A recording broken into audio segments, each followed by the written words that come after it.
From Screen to Shelf.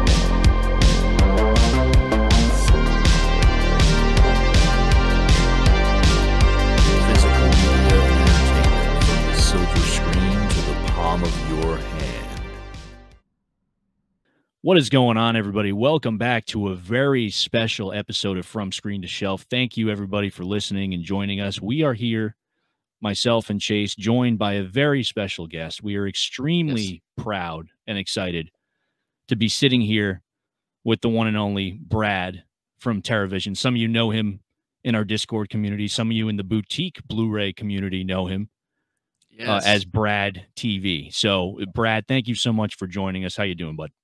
I'm doing well. That's quite an introduction. I won't live up to any of that. So let's just say just Brad. Just Brad. Love it. That sounds good. That sounds perfect. Well, Brad, let's go ahead and open this up and let's just say, what do you want the people on a first glance to know about you? What are you all about? What got you to where you're at right now? Of course, we're going to have some other questions and stuff that'll kind of chronologically put that together a little bit. But at a first shot, what do you want people to know about you and what you do and what you're all about? Yeah, I mean, for those that aren't familiar, I mean, as a full background, I've always loved movies ever since I was a little kid, especially horror films. And when I say that, like, it was like a huge part of my life, even when I was like 3, 4 years old. I've posted videos like online and like Twitter of me dressing up as Freddy when I'm like 3 and doing like the, little rhyme and stuff. And my parents were always really, especially my mother, was very into horror and wanted me to watch it with her. And we had talked about, I wouldn't have any nightmares or anything, but I really got into, scary movies, and that was really cool. And then I just got into movies in general because my mom kind of embraced that, because we had a beta player, we had a CED player, Nice. We had VHS and Laserdisc and DVD, and my mom always kind of supported that stuff because I didn't buy any of it. I was too young. I remember $1,000 on our first DVD player because it was like new at the time, and it was really expensive. Yeah. So physical media has always kind of been in my life, ever since, like, saving up 40, sometimes 60, maybe even more to buy, a Laserdisc when I was like in my teens. I would mow lawns and stuff, and that's what I did, is I bought movies. And when DVDs started coming in, a lot of video stores started dumping their tapes, and there was no worth to these things at the time like there is now, where people collect VHS tapes and they go for $400. You can get everything for 10 cents to a quarter during that time. So eBay was a great kind of way to buy that stuff, because these video stores, they would just box everything up into like a lot, and they would sell, I think one auction that I won one time was like 400 tapes or something like that. And basically all you had to do was pay for shipping. That's crazy. And it was that's like, awesome. At the time, it was like only $75 or something like that. Yeah. To ship. I mean, it was a lot of weight. It was like 4 or 5 boxes. Yeah. But like, my mom let me buy that. I got on eBay and I went through and I bought box lots of VHS tapes, and I accumulated so much that I couldn't even like go around and put stuff in my room anymore. Having laid down on all these bookshelves. So buying media was always like a big thing ever since I was a little kid. So with that said, when I was in my early 20s, I thought about starting a label, because I was I bought Criterion when I was little. I bought, when Anchor Bay started coming out when I was a teenager. Code Red was around that time. And I really loved what they did. So, as a kid growing up into my mid 20s, early 20s, I wanted to get into that business. And I started researching it and everything. This is probably like maybe 2011, something like that. So I'm, you know, yeah, what is that, 13 years ago? So I'm like Mhm. maybe 20. It was before I met my wife too. Yeah. So just kind of researching that. But basically, long story short, not to bore you, is that I got to the point where I was like, oh, it's going to cost me $20,000 to put out a DVD. Like, I don't know what I'm doing, you know, at that Yeah. point. Like, how am I Yeah. going to find distribute? Like, I don't know what distribution is. I just know that Yeah. I know what I can do, but like Yeah. that would sink me financially because I would, you know, who's buying these fucking movies? You know, Yeah. especially at that time, no one was. Those movies really weren't like. I've always been into the weird and kind of more obscure, so I was Yeah. afraid if I did release something, no one was going to buy it anyway. Well, that's kind of like my career in a nutshell, anyway. um, so yeah, I basically I still buy movie when, you know, Blu-ray came out. I was super hyped on that because, you know, I started researching like scanning and restoration and stuff, and I thought it was really cool that companies were doing this. And then one night on Amazon, I was just kind of searching for movies and stuff to buy, like all of us kind of do. And I came across a post or an entry for Night Train to Terror, and this is maybe like 2012, 2013. Yeah. And I thought it was a bootleg at first because I didn't know who would put out that movie. You know, that's stupid. Yeah. Uh, Yeah. and I looked up the information. It said Vinegar Syndrome. You know, I went to their website and I saw, you know, they only had a few titles at this time. You know, and you know, a lot of them were DVDs. And yeah, I reached out to Vinegar Syndrome and I said, hey, I love what you guys are doing. This is like super cool. And you know, at the time, I had a podcast that I reviewed physical media and everything for, and talked about movies.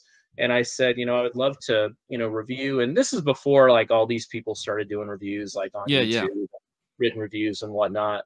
So they started sending me stuff, and I got really into like what they were doing. And I eventually just said like, hey, you know, if you guys like need help or like, you know, whatever, you know, I feel like I'm self-taught, kind of experienced. So I was like, just like started reviewing their stuff, and I kind of pushed them a little bit more to like, hey, like, you know, I have some movies that I found the rights to, and I know where the material is. And eventually, you know, it turned out to be James that was there, James Neurath. He, you know, he kind of, I guess he spoke to whoever, you know, it probably was Ryan Emerson and Joe Rubin.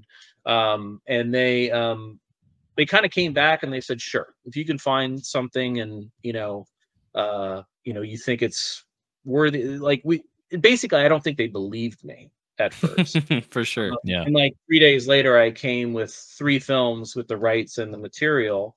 And basically the owners were ready to ink the deals. And I think they took me obviously a little bit more seriously after that. And so then I started working behind the scenes on like different discs. I told them like, you know, I'm very good at finding people. I've talked to a lot of these people through my life, you Yeah. know, because at the time, you know, a lot of directors, they weren't getting hounded. They weren't doing conventions. You know, if they Yeah. were, they were very, very small, and you know, they weren't like Days of the Dead and you Yeah. know, Spooky Empire and all this other stuff. So I got in contact with it because I used to write reviews even as a teenager, and I would do interviews with you know different actors, different directors. I used to write for a site called upcominghorrormovies.com, and they still exist, but they're far from what they used to be. Yeah. And this was like Yeah. maybe 2004, 2000, like when I started doing the interviews. But even back then, I started writing reviews for myself for like my like Live Journal or something back like in 1999, you know, early 2000. So I just basically said like, if you need help finding people, you know, I have a lot of connections, and you know, I can help find these, you know, people to be interviewed if you need to, you know, because a lot of these people just disappeared, you know, Yeah. they did a couple movies and they're gone. So then I started doing a couple things behind the scenes, a little bit more. Then I started producing some discs, which was pretty cool.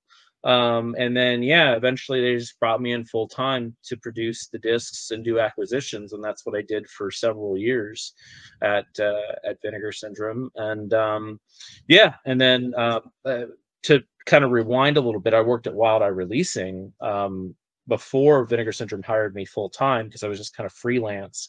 I was doing programming for film festivals. I was I was doing acquisitions for Wild Eye Releasing, which, part of their thing, they became Visual Vengeance. And a lot of those titles, I haven't been with Wild Eye since like maybe 2018. That's how long they sat with some of those. Even some of the movies I acquired for them aren't even out yet. Oh, wow. So it's like wow. 5-year, 6-year process that they That's great. take. I don't know. But yeah, I did that, and then did VS. And when I got hired full time, I just that's all I did. I dropped all my festival gigs, and I just kind of solely thought and worked and produced those discs and did acquisitions for movies and produced special features and all of that. And during that time of my time there, I met Ryan Grayface, who is the owner of TerraVision. We met in Savannah. My wife and I had a honeymoon, and it was towards the end of 2020. And we were looking for a couple places, to go on like a honeymoon, like not honeymoon, sorry, anniversary. And we picked kind of Savannah because they had a lot of mask mandates, and it was a safe place to travel, even though it was so touristy. Everybody's cooped up for 6 months around that for a while. So yeah, we decided to take a little trip, and I already knew TerraVision. I had some of their records, and we went into this record store that was Grayface, and I had no idea that it was owned by Ryan. And he came up to me because I had a few like records and movies in my hand, and he spotted that I was like one of him, and he started talking to me. And then a year later, we released WNUF Halloween as the TerraVision label, a year from the time we met, so that was in 2021 was that first title that was through OCN. And then, I kind of juggled both, in the sense of we were kind of molding ourselves to be something at TerraVision. And it was a point where I had to make a decision because one, it was a little bit of conflict of interest, but also I felt the direction that I wanted to go personally was the TerraVision direction. Vinegar Syndrome is still they do great work. Absolutely. No shade. It's they were kind of going further away from what they originally started at, and I wasn't really interested in re-releasing like big movies like Roadhouse and Showgirls and stuff. Right. And right. Not saying that's wrong by any means. I own those titles. I bought them, but I was more interested in like what the antithesis of Vinegar Syndrome was in the beginning. Aside from restoration and film preservation, they were really focusing on these like really weird and obscure titles that no one would do. Even try to attempt, because it was just financially irresponsible. And I mean, obviously there's some success in the bigger titles, but I just felt that TerraVision fit me more. And I was allowed to kind of run the brand a little bit myself, obviously with Ryan. But I felt like it was my own a little bit, and I didn't really feel that at Vinegar Syndrome anymore. A lot of my stuff was getting turned down. Even though like I had a very, very good success rate of the films that I brought in and how they sold. I pushed for different genres, and they were very successful. So I just felt like I was hitting a wall there, and that kind of discouraged me a little bit. So I wanted to kind of go a different way, and those those guys can do what they want to do. At TerraVision, we'll do what we want to do. And there's some overlap and stuff that I would have still done and stuff, and things like that. It was just I was more into taking risks. I've always been like that. even as a Yeah. festival programmer, I would play stuff that would piss people off, or have walkouts or something like that, because that's how you get people to talk about your brand and what you do. Yeah. And that was a big thing, is like Vinegar Syndrome. A lot of the titles that I champion and help bring in, they kind of changed the company a little bit, and Yeah. maybe I'm at fault for that. Of how much it changed, but there was a few titles that I felt very responsible for, and it felt good. But yeah, I wanted to focus a lot more on, and plus, a lot of these brands, Severin, Arrow, well, not so much Arrow anymore. The Vinegar Syndrome, they kind of pigeonhole themselves into like a brand, and that's Yeah. something I didn't want to do.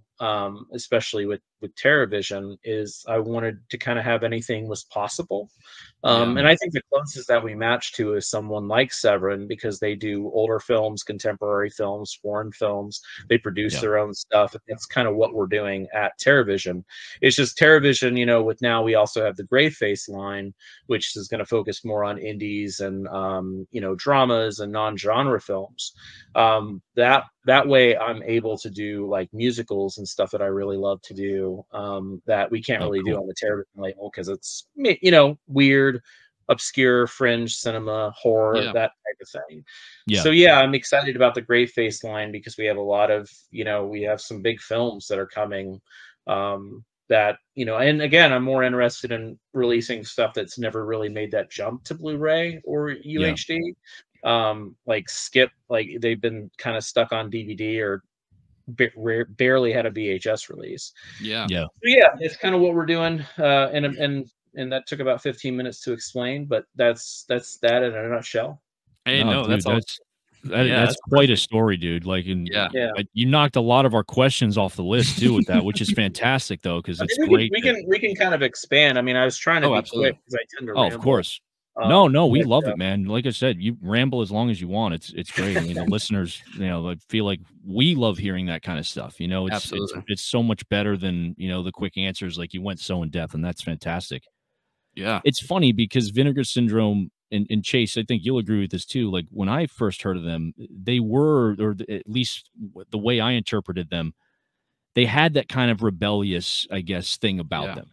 Yeah. And now when I look at TerraVision, when I look at the stuff that you guys are doing, like, I get the same vibe. And that's the thing. Yeah. Like, I feel like you were saying, Brad, with releases like Roadhouse, as much as that kind of got a lot more people to pay attention to Vinegar Syndrome, I feel like there were a lot of long-term, I guess we can say, fans of the label that started to kind of question the direction they were going with some of those bigger releases. But I feel like TerraVision, for me anyway, it fills that void. Like, I was telling Chase before the broadcast, there's like Debbie Rochon movies that TerraVision put out that I remember trying to research when I was in high school, 10, 15 years ago, that I could never find. And now I have the chance to own them because of you guys. So yeah, that's pretty cool right there. Just the fact that you guys are kind of sticking to, not to use the word rebellion again, but it's just, like you said, the antithesis of what, you would expect something like, or label like Vinegar Syndrome to do.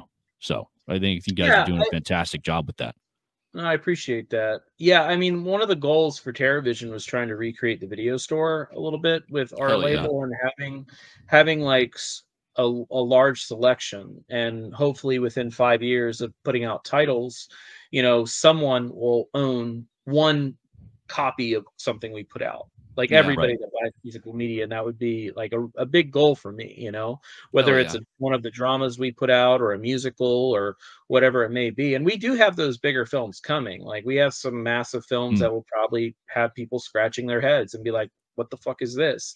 But as you build a company, you realize that you can't survive on the stuff that we put out. You have to have the titles that power. So it makes sense why Vinegar Syndrome does what they do, because I mean, they have when I started, there was like 8 employees, and by the time I left, there was like 80.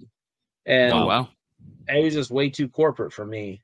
Yeah. A lot of people. And it felt very different. And my care was still kind of bringing in like some of these weird ass like movies that have been neglected. And a big thing for me too was I really I really pushed for the company to go in a direction where it didn't matter if the film wasn't shot on film, you know, Mm. whether it was digital, whether it was, you know, shot on video, or where there was just a video master left.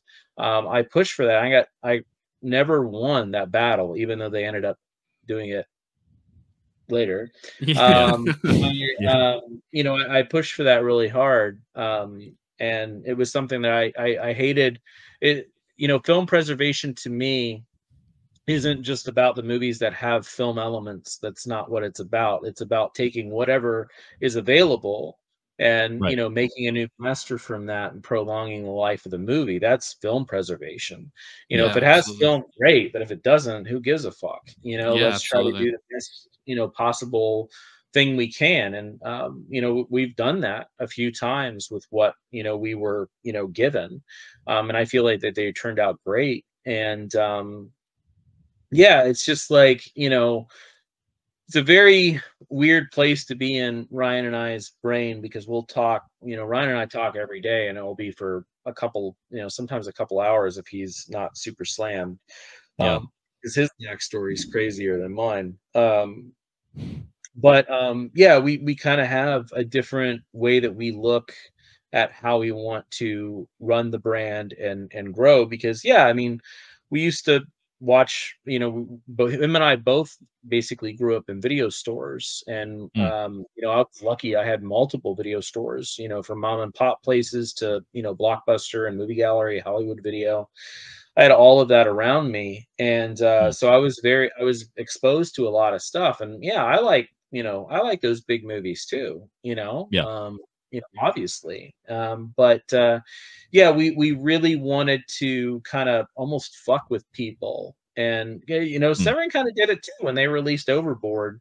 People were scratching their heads of like, why the fuck would they release Overboard? But Yeah. that's one of David's like favorite movies, you know. And Yeah. when they did that, I was like, fuck yeah. I was like, that's Hell yeah. exactly, you know, what it is to like, you know, really make a wave in what you're doing. Because sometimes people, you know, I've seen a lot of people lash out at what Arrow started doing, you know, especially when were doing the Arrow Academy and things like that. They got a Mhm. lot of blowback from Yeah. people that, you know, just wanted to rebuy Maniac Cop a million times or something, Yeah. you For the Yeah. know, seventh and it time. was just Yeah. like that they were very into. And when they lost Ewan and Francisco, the label completely changed. You know, now it's very, very different.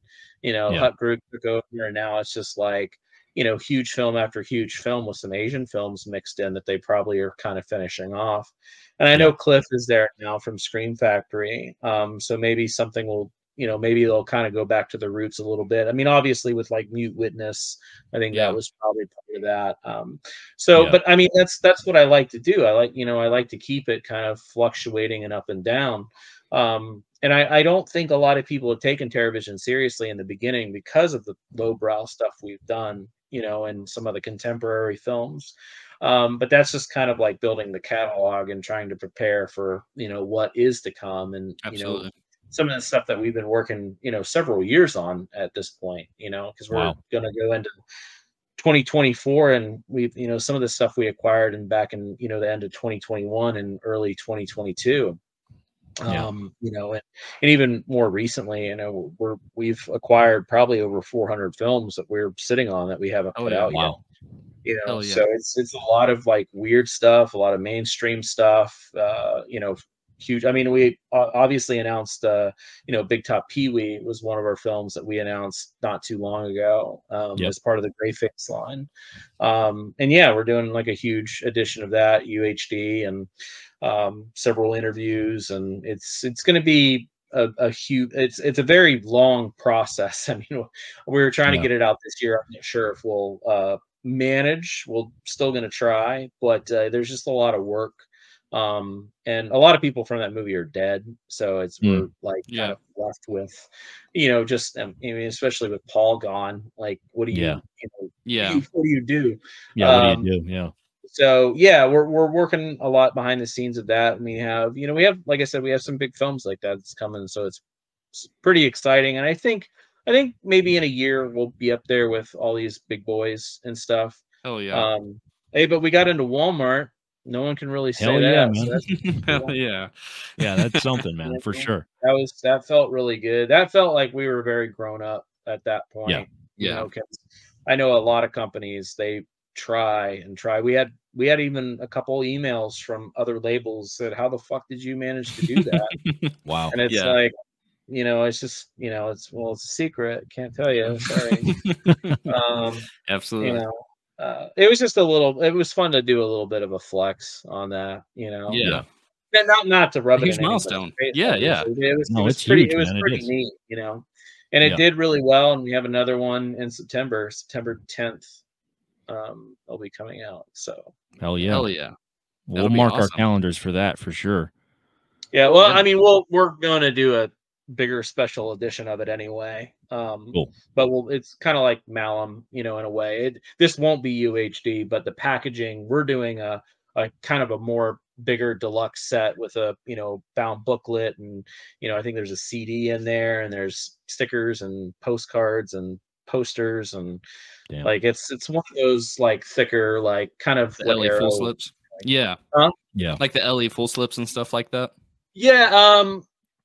Are you talking about like what Indicator's doing? Like that Yeah, a stuff? lot like that, and like what you No, said with it's Arrow. more or less like kind of what Synapse has been doing, like with their, you know, like the Blue Sunshine release, and Oh, okay.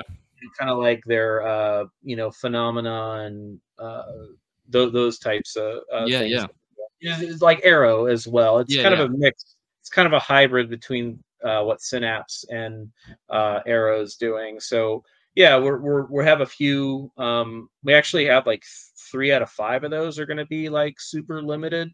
Nice. That we're doing some extra bells and whistles because that's what people want. So that's what, Yeah. you know, we're going to give them. You know, we did a couple yeah. booklets that were inside the Blu-rays, but no one really cared about that. They want, you know, they want sets. They want stuff that's nice on their shelf. So, and, you know, it's what we kind of been pushed to do. But we're going to have some fun, and it's going to be, you know, pretty cool. You know, we're happy to do it because it's like we do have these extra things that we can kind of put, you know, the more bells and whistles on, and then have a standard more down the line.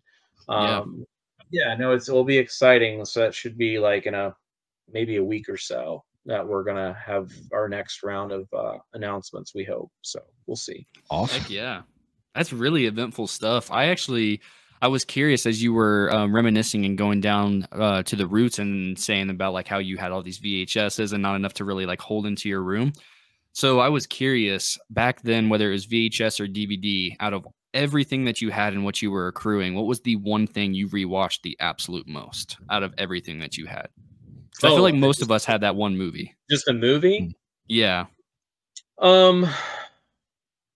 Yeah, I mean, I definitely have comfort movies. Yeah. And stuff that I would play a lot when I was younger. I mean, when I was really little, it was E.T. Hell yeah. So that was like probably when I was like 5 or 6. And then probably like through that years, I would say probably like between 8 and 10, Predator and Commando. Those were 2 big ones. Great. Yeah. Ghostbusters, of course. And then when I got into my early teens, I would say I'm a psychopath with this stuff, so I'm sorry. In my early teens, definitely like Terminator 2. I would say the Severed Arm was a big one for me when I was a teenager. Don't Tell Mom the Babysitter's Dead, Goofy movie, Wayne's World. Hell yeah.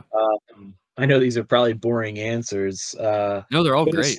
If there's more like obscure stuff that I was kind of obsessed with, which that's more entertaining, is Class of 1999 is all my like my number one, like one of my number one films of all time. Oh, hell yeah. And you know, Messiah of Evil was a huge inspiration for me. So I've seen Messiah of Evil a bunch of times. Christmas Evil, I'm a huge fan of. You know, those films I've watched pretty consistently through my life. Original Children of the Corn, even though people think it's boring, I think it's great. Yeah, I mean, I have a handful of movies I rewatch frequently. I do a lot of like when I do a lot of like email work and stuff, I'll put things on in the background. It's kind of background noise, and I'll watch, because I don't really watch new movies when I'm busy or like Yeah. on my phone or whatever. I refuse. Yeah. So, but I also like it's with the dogs running around, I usually just put on a movie. So like Yeah. The Stepfather and Silver Bullet, I'll watch pretty consistently. Hell yeah. I used to Silver watch Bullet's RoboCop awesome. a lot when I was younger, and then I would, I was a, well, I still am a writer, but when I would write, I would get obsessed with a movie or something like that, and I would watch it over and over and over while I was writing something. So, it just depends on what I was writing at the time. I would watch, the same movie probably like almost every day Wow. Yeah. for like weeks, just because I would get like kind of obsessed with it. Mm. So I have a few films like that, but I mean, I've tried keeping like a log ever since I was younger, Yeah. before Letterboxd, and Yeah. there's a thing called Get Glue for a while that people used, and then you could check it on my IMDb for a while. I used to have a composition notebooks that I would write the movies in and the dates. I still Pretty have cool. all my movie tickets from like starting in like 1995. That's I awesome. have all of those. So like I like logged movies, and it's like a train wreck in there. I've seen so much, and as even when I was younger, I finished out kind of like renting all this stuff from the video stores, and then I started getting into tape trading online, Yeah. and go to tape trades even here in Florida. There was some in Tampa and everything, and I made friends with Sage Stallone, which is Stallone's son. We Yeah. were good Yeah. pals. And he was Nice. very big into, movies and stuff. And he started Grindhouse Releasing, of course. Sage is no longer with us, but like, yeah, he was a pretty big influence for me, because he had access to a lot of crazy stuff, Mm. because at the time, even living partially in New York, living partially in LA, he had access to a lot of stuff, and he had money. Yeah. Yeah. Yeah. Yeah. Totally. That helps. Did some of this Yeah. weird stuff. And yeah, I remember like reading about Ant Tipson back like in the 2000s, and when he was arrested in New Zealand for just distributing movies. That was crazy to me. Yeah. Yeah. Yeah. So I always kind of wanted to venture out and do that. So like buying like these really rare foreign films, from markets, and like just bootlegs and stuff. And I was like, my mom was taking me these things, and I was like 13, Wow. going into these like seedy kind of rooms and these convention like Oh, man. buildings that they would rent out, and it looked like you're buying snuff films. They would just be like Yeah. Yeah. blank tapes, with like whiteout like marked on it, like what it Oh, God. was. And yeah, I would watch stuff without subtitles, and you just didn't know what you were getting sometimes, because they would be Yeah. like, "Hey, this is a slasher film from Uruguay. It was made Mm. in 1988." It was like no Damn. subtitles, and it's like, all right, they charge you like $3 for it or something. And I had all these like fucking movies that I didn't understand for years. Yeah. Shrigala, which one of the films on our label, that's how that kind of came about. I Mm. saw Shrigala when I was like 13. No subtitles, all the gore was cut out, and I just watched this movie, and I was kind of obsessed with it growing up. Mm. And then when I was like in my 20s, I finally was able to find like a subtitle track for it, and it like blew me away. And I mean that movie took me like 5-6 years to put out. Wow. Damn. And that's a huge passion project for me, because I grew up with that movie, Yeah. and no one fucking knew about it. Yeah. Right. It was like it was pretty neat. So yeah, we have like stuff like that coming out, and other films. But yeah, I forget what the question was at this Oh, point. you answered it perfectly. Yeah. It was, But yeah, anyways, it's probably your most rewatched, but yeah, you nailed it. yeah, I gotta- rewatching. Yeah, but yeah, I would watch a lot of stuff with my. I'm not sure if you guys have kids, but I had a daughter. She's 19 now, Mm. but when she was growing up, it was fun to watch stuff with her. Because Yeah. she got into this. She got into horror and everything, and I tried pushing it as much as I could. So I could watch stuff with people. Yeah. And yeah, when she hit about like 11, 12 years old, she really got into it. So we started watching, and then I would rewatch so much because, watching a movie kind of vicariously through a child's eyes is almost like watching it for the first time. And Yeah. I think that's like one of the biggest crimes that there is in this like world, is that we can't watch a movie for the first time again. Yeah. Um, Absolutely. Oh, Agree. yeah. you can if you watch it with somebody that hasn't seen it before. Yeah. That's Yeah. why I like programming so much, and I still do. I still love to program, and I like to offend people and shock people and make people laugh and get things thrown at me and get Yeah. fired playing a movie. Sometimes that's happened. But hey, it's like it's something I really enjoy. And like I said, I think everybody needs to take risks. I think Absolutely. that's the main thing. My advice. I have a lot of advice at this point in my life about the behind the scenes of this business. Yeah. Yet my biggest thing that I tell people is that you gotta take risks so people know who you are. They may not like it, at first, or it may not be successful, but the story of how your fans and people follow you, it will be because of those films, and it's already started. Like, so many people were turned on by Shrigala from us because that Yeah. was such a weird movie to put out. Right. And even some of our weird shot on video stuff, like no one was Mm. attempting sometimes, other than maybe like, Saturn's Core and, Agfa sometimes, but we wanted to, stuff that we knew people were familiar with, like video violence. We Yeah. knew that was going to be a success, Yeah. but we also wanted to do something like Shrek, which I joke around a lot that we put Shrek out, which Yeah. is a ridiculous, late 80s, early 90s shot on video slasher film. But yeah, it's like, I hope people do watch the extras on this stuff, because then you'll kind Yeah. of know why we picked it and like Yeah. why we did what we did. And Shrek's one of them. Like, people all the time be like, this movie's shit. And I was like, did you watch the extras? Yeah. Like, listen to Harry and Don talk, because those guys went on to work for Full Moon, and they Yeah. made movies with Charles, and that's how they got their start, was that movie, Right. and it was just a bunch of kids making a horror film that actually made it. That's incredibly inspirational to me, Yeah. Hell you yeah. know? Yeah. That's Yeah. why Of that's why we course. picked the movie. Is it good? Kind of, Yeah. Is it weird? Yeah, sure. That's 100%. Yeah. Um, Absolutely. but yeah, stuff like that I feel is important to do, and it can go two ways. It can go bad, Yeah. where people are kind of revolt or maybe don't know, because that's another thing you deal with in this industry is, there's people that really enjoy watching the movies, and then there's these people that just want to buy fancy editions and not watch them, and they only want to buy popular stuff. And people only get, I know people like familiarity, but a lot of people just stick with what they know, and Yeah. that's Yeah. something I try to really encourage, of stepping out of your safe space Always. and those Absolutely. boundaries and those No, of walls that course. you build. Because Yeah. sure, I mean, we all want to rewatch Suspiria, but why don't you want to watch this, 70s Italian crime movie that you've never heard of? That could be Yeah. fun.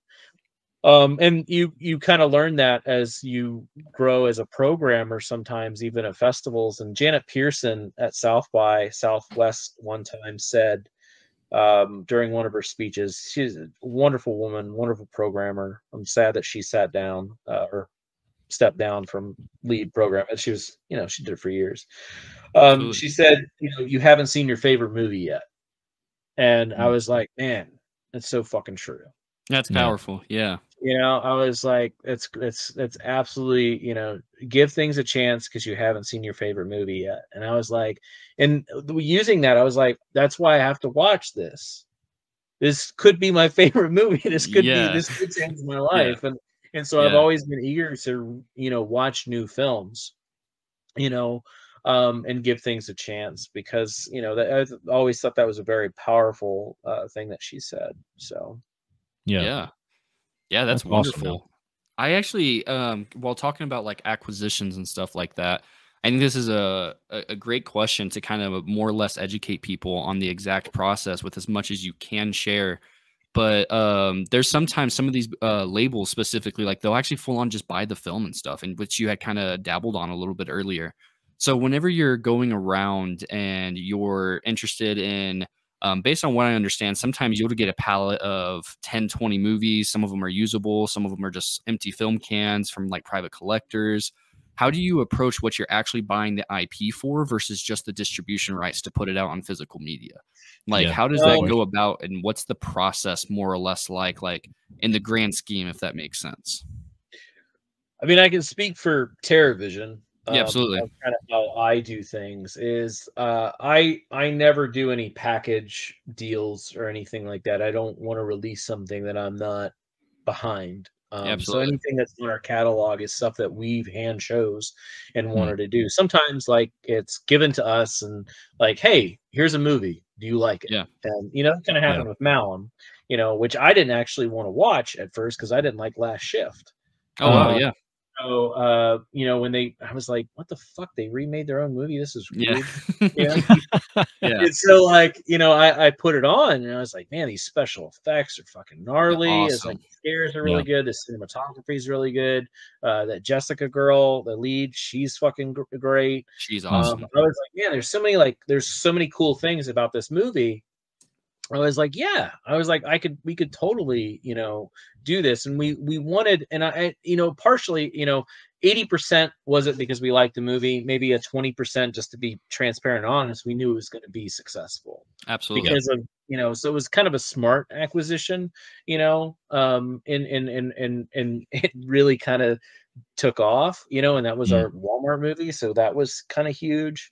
So like we owe a lot to Malum because that's what got us into Walmart, and that was we would have been able to do that with fucking Shrek.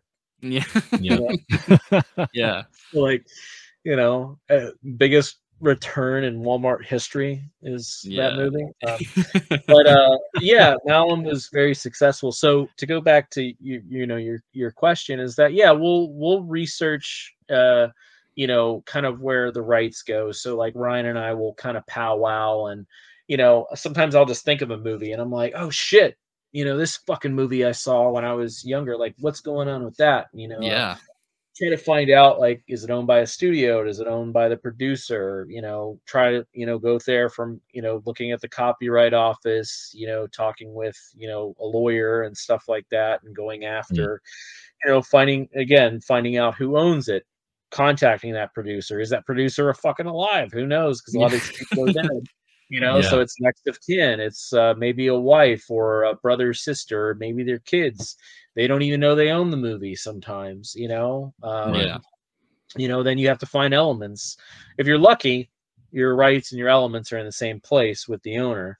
Other times, they could be polar opposites and you have no idea what's going on and it can be very time consuming. But yeah, I mean, again, it's just, we try to always, when we talk to acquiring something, the rights are always first, and the first question you ask is, do you have elements? Like, what do you have? And, hopefully they'll say they still have the film elements if it's shot on film.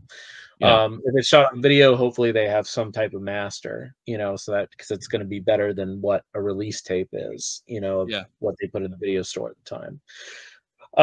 So yeah, it's just kind of that process of finding, the rights, finding the elements. Are they usable? Because sometimes you just don't know. They could say, oh yeah, I have all 8 canisters of the film. Cool. Is it in good shape? I don't know. I haven't opened it in 40 years. Okay. Well, let's go ahead and sign the movie, I guess, and then we'll ship the material to our lab, and then they'll inspect it, and then they'll tell us if we can use it or not. And then it's like a waiting game, and you're very nervous. Sometimes you get the call back, and it's like, hey man, all this is dust. It's not usable. And it's like, okay, well, let's try to find out who originally distributed it. Hopefully it's a fucking studio at some point. Maybe they have elements in their warehouse still. Because big studios, they tend to keep everything, that they don't even own anymore. They haven't owned for 40 years. They'll keep, You know, they Yeah. don't ever throw things away. Yeah.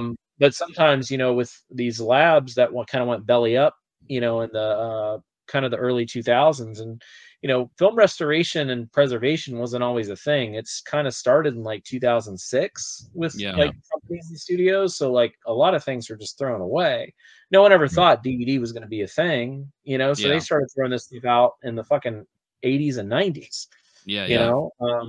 And then, you know, sometimes when DVDs were made, they didn't use the film. They just did a VHS transfer, because I'm sure we all got DVDs that looked like shit, you know. Yeah. Oh, yeah. Absolutely. That sort of thing.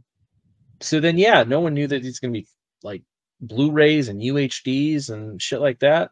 You know, and Yeah. film canisters are big. You know, you get Yeah. someone has a pallet of film in their garage, it takes up space. You Mm. know, and you know, hopefully, I mean, at this point, you kind of hope that people have it in their possession, because if it was at a lab, it's probably defunct and they probably threw it away. Yeah. You know, 'cause that's so many times, man. I've talked to filmmakers, and it's like, hey, I own the movie. Great, let's do a deal. Well, what do you have? I threw away those film reels like 10 years ago. Oh, And it's like, jeez.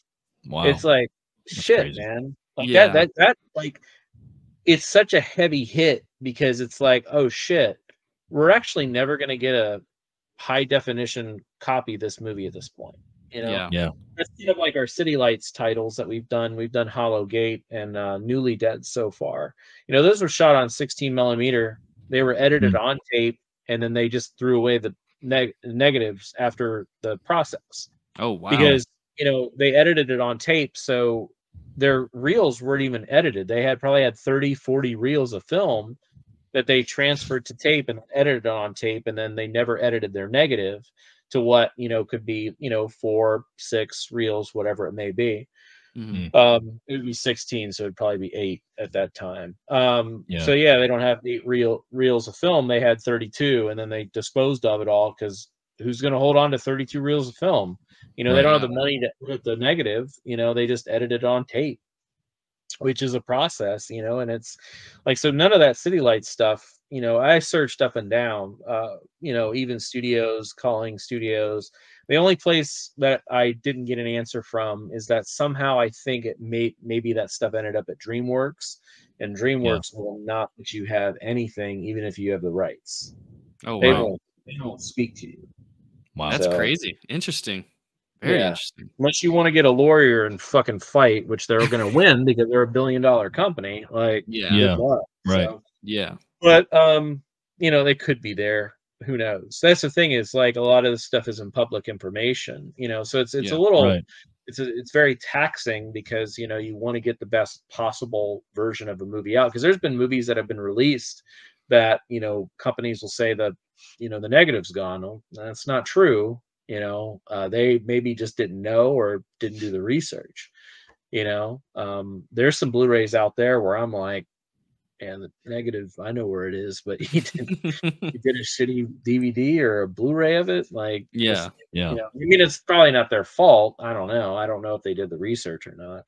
I tend to sometimes look for years before I Yeah. put anything out if I don't have Wow. it. You know, there's a couple things now that I'm, you know, that's the reason why we didn't do. We announced that we're doing Happy Hell Night back in like 2021.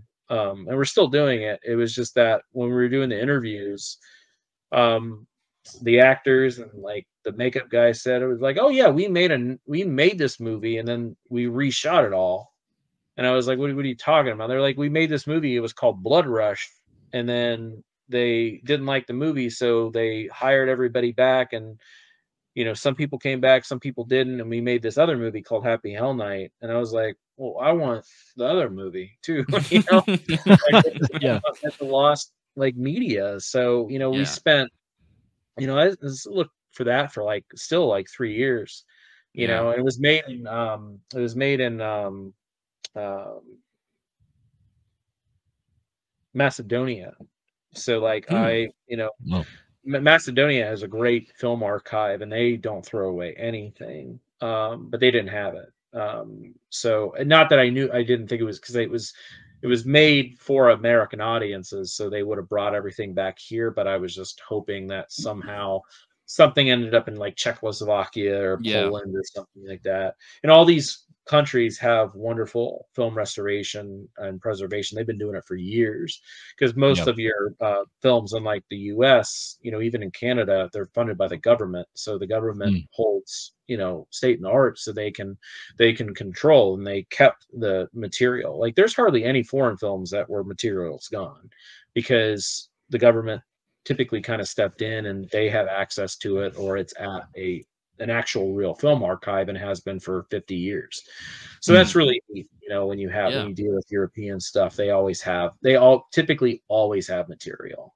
Might not be good, but they typically always have something. That's why you see a lot of foreign films come out that are from the 60s, 70s, by Severin, Vinegar Syndrome, Synapse, Us. Like, you're dealing with like these other countries, and there's a bunch of American films that are not on physical media or like UHD or Blu-ray, because the film elements are fucking gone. Especially if the movie's like made in the 90s. Like, people are thinking, oh, it's probably easier because it's not as it's not back. 50 years ago. No, right. No, movies that are shot in the 90s, you can like the late 90s, early 2000s, you can almost fucking forget it.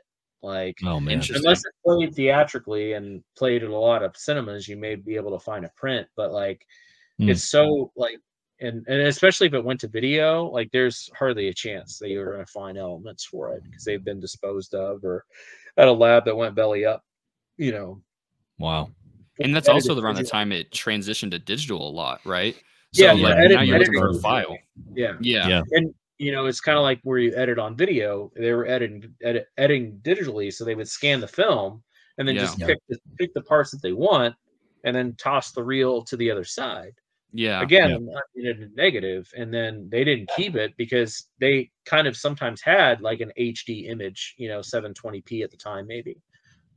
So you had something like that. But yes, you're just not going to find the film element sometimes. That sucks.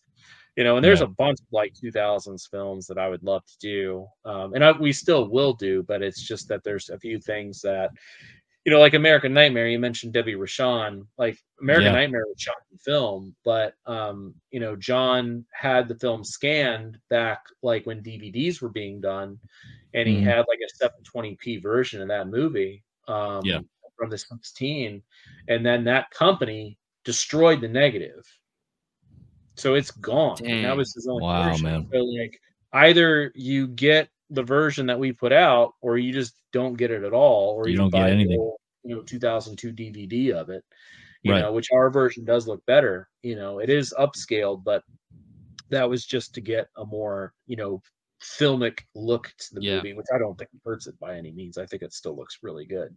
But it's like that, like films like that, they're gone unless they had like some sort of like independent company that was kind of behind it, that cared about it, or the producer got involved, or sometimes the editor will keep something. You just don't know. There's always a different story for each movie, different background, you could say. So just a huge puzzle at that point to put together. And I'm sure that must just keep like what you do and what you love to do very exciting.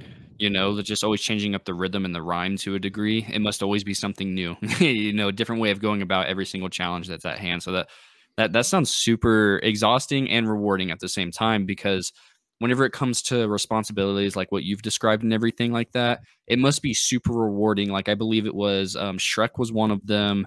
Copperhead, if I'm remembering it right, you had told me a third collection of a foreign film set for something that had never gotten released before. For somebody like you to be able to get a hold of that and then distribute it, it probably feels like a piece of like film history in your hands, and especially your name's on that at that point. You had a huge important role in that. So it must just be so rewarding through all the trials and tribulations you go through. Absolutely. So thank you for what you do and have been doing for well over a decade and a half at this point for physical media collectors and everything, because it's really important. Yeah, I appreciate it. It is rewarding, but it's more exhausting. Yeah, absolutely. And honestly, sometimes, like, especially now with this kind of day and age of people buying less and less because things are harder and just to make it in life, because everything is expensive. Yeah. I went to the store today to grab just a couple things, and I saw a bowl of cut up pineapple at my grocery store. It was 2 pounds of pineapple, and it cost $10.69. That's crazy. And I was like, It's a "Fuck lot. you, man! Fuck you." You can That's buy like Florida, huh? pineapples for that at a farmer's market. Like, what the fuck are you doing? Yeah. And then I bought like 8 bananas for $1.69, and I was Yeah. like, I don't understand. Yeah, it makes no sense. Doesn't make any sense. But that said, you know, people just don't have disposable income like they used to, and things are getting a little bit more expensive. We try to keep our prices down as much as we possibly can, Yeah. you know, while still putting out quality product. Absolutely.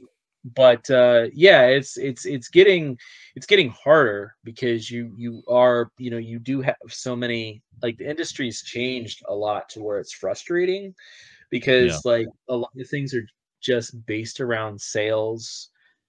Things are based around FOMO now, which drives me fucking crazy, which we're Agreed. kind of forced to do in a way. And that's why we're doing limited editions because, you know, to be honest, like, you know, you have 8,000 copies of Nail Gun Massacre, you know, slipcover, you know, packaged.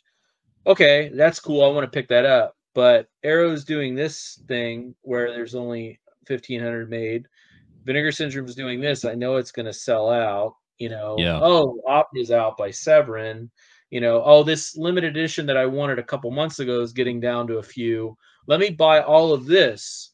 Yeah. Because Nail Gun's going to be there in a year or two. Yeah. And it's like, okay, well, I'm glad that you're supporting physical media, but at the same time, like, you know, and then there's this sale thing where there's sales like every fucking week for things. It drives me so often. Yeah. So that's another thing. It's like, well, fuck, like how do we compete as a company that, you know, we want to help because we, you know, we've tried keeping our prices low. I think we've raised them once. And that was because that was a huge increase in everything, you know, licensing. Because you have to license UHD, like not the movie, but you have to license the, like, to put UHDs out, and you have to pay per disc, because fucking Sony owns it. Yeah. So like you have to, like, it's stupid. So yeah, when you get into that kind of realm of things, like you have to have, you know, your certification and stuff, and like it's things are getting more, you know, the discs, you know, plastic, you know, slipcover cardboard is going up in prices, and it's like 2 cents here, 3 cents here, 5 cents here. Before you know it, you got to charge, you know, an extra couple bucks, and then fucking media mail just went up again, you know. So now it's like 460, 70 something, you know. So yeah, everything's just kind of increasing, and it's, you know, driving up prices, and money's not grows on trees, as old people say. So yeah, it kind of, you have to almost change your company a tiny bit in order to kind of survive and to make money, unless you're someone like Criterion, which they can do whatever they fucking want. They've been around since 1984. You know, they have no problem staying alive, you know. But still, you have these major sales they do like 2 times a year, and then they do little things here and there. But like their stuff, you know, they're not in trouble. They don't have to do limited editions. You know, they just do the fucking disc, and it stays in print put it out. for 10 years, you know. Or they own it and they have it in print forever. You know, so it becomes a little tough. And you know, you have a company like Kino that does so much, and then they liquidate, it seems, everything that they have, you know. I mean, it is cheaper, it is a budget release, I get it, but you know, it's hard because it's like as soon as you want to announce something, oh, $4.99 sale at Kino, and it's like, fuck, man. Like, you know, they do a lot of sales over there. They're gonna buy this other, they're gonna get, you know. And yeah, I mean, yeah, those movies are cheap, and yeah, sure, ours are more expensive, but it is still a thing that you have to deal with as a company. And it gets a little, you know, there's a, to me, you know, I'm not that old, I'm only 39, but I just want to watch the movies and enjoy them, and that's what I've always done. And yeah, I mean, I love doing home video. I wouldn't change it for anything. But it's like it's not what it used to be. And people are crazy, dude. Like you get death threats and like all this other shit because of it doesn't they're come with a wild. slipcover, or there's a slipcover sold out, or your slipcover come damaged. It's like, That's did wild. you watch the movie? Yeah. Yeah. Yeah, it has become a lot more of a nitpicky hobby. Will and I have been doing this forever, just like yourself. And it's some of the things that we see are pretty, head scratchers sometimes, like with what you just described at the very end right there with I get it. If you're paying, like, they have that new Suspiria coming out by Imprint. I think it's like 108 before tax plus shipping. It comes in with a little dent. Yeah, just kindly contact them, then Did go you say from there. $108? I'm pretty sure it's like $100. $108. Yeah. Yeah, I'm pretty sure it's Imported, $108. but Yeah. yeah. Yeah, because they're doing the was that 2016? I don't know how to say the It's guy's name. it's the remake, Luca Yeah. Guadagnino. I remember that they announced it. I didn't click on it to see the price. Yeah, I did. Yeah. Yeah. I mean, hey, it's still cheaper than paying north of 250 secondhand prices for the German one that came out overseas. So Yeah. I'll take it, but but whenever it comes to, we are in this inherently for the love of movies. And I feel like during, I would say around 21, 22, I've noticed a huge difference in the way that people consume this hobby. It's become a lot less of like, oh, I want to see this movie. Like, that's how I feel with Vinegar Syndrome, and labels such as yourself, and even Arrow still does it. Not quite as much as like you had mentioned from way back before, but it's like, I've never heard of this movie. That gets me more excited than anything. Just like you had said, that's going to be a new saying that I'm going to tell people. You haven't seen your favorite movie yet. That's what I'm chasing every single time I hear about a movie I haven't seen. Like, I have actually this one that you guys put out right here. I loved this movie. This movie was so bonkers, so crazy. Norway was just so much fun. And I believe it was the second title that you guys did in TerraVision. And it was just so fun, this right here as well. I think you actually had commented on the server when I picked this up. This movie was just a treat. It was a treat. Up a little bit. Yeah. Yeah. So, I mean, if the slipcover comes in damaged, the thing is like, it's going to get damaged eventually. You know what I mean? Everything's going to stay in perfect shape. It just depends. Like, it depends on the degree, Yeah, and that's what I always say is like, did it come smashed, or did it like have a little bit of the ding? Because I'll be the first one to always go to Diabolic and buy their fucking dinged and dented boxes. Yeah, same. Anytime I get them, I literally cannot find the damage. Yeah. I think I bought like the Guest from Jesse. I bought the Dawn of the Dead box. I bought I've bought a few of those UHD like second sight things that Jesse gets in, and he'll be like, ding and bent sale, whatever it is. For, probably like 25% off the other price. Yeah. Sure. I still could not find anything wrong with these fucking things. Yeah. I just don't care. I've always been the kid too. Even when I was younger, I played basketball. That was like my thing. I played basketball for, city and high school and stuff. Shoes was a thing, I'd always scuff them up basically the first day, because I didn't want to like tiptoe around, I'd be like, you know what, I just go up to like a curb and like scratch them a little bit. Now I don't have to worry about it. Yeah. I'm not saying do that with your movies, you throw them across the floor or something, but it's like, if there's a little like, I mean, my shelves, they're wood, they're nice. 1x2s and 2x4s. And things move around, and I slide things, so like things will get a little rough on the bottom. But I only care about if the disc plays. Like if it has the little shelf wear, I don't give a shit. Yeah, agreed. It's one of those things where it's like, when people like have books, if the spine isn't like fucked up, then they're not reading it. Yeah, it's like one of those things where it's got to show a little bit of wear to actually show. Because like, it blows my mind. I'll sit here and watch. I mean, I definitely have a lot of sealed movies on the shelf, but every time someone's like, I got to pay some bills, I'm selling all these movies on Facebook, and they're all sealed, brand new. Like, why did you buy them though? Yeah, I agree. Jason, I know a guy like that. And like, I get, like, if you want to just collect movies, that's your own prerogative. But that's why I was like, I've always said I don't collect movies, I buy movies.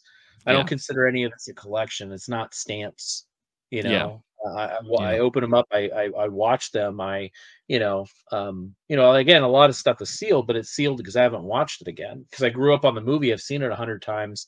I'll buy the Blu-ray when it comes out because I just want it. I'm going to replace my DVD or VHS, and then when I get around to it, I'll watch it.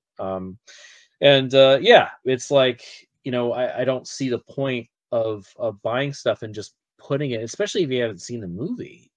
But hey, that's their their money and what they want to do. It's just it always sounds a little fucking Looney Tunes to me. So no, I totally agree.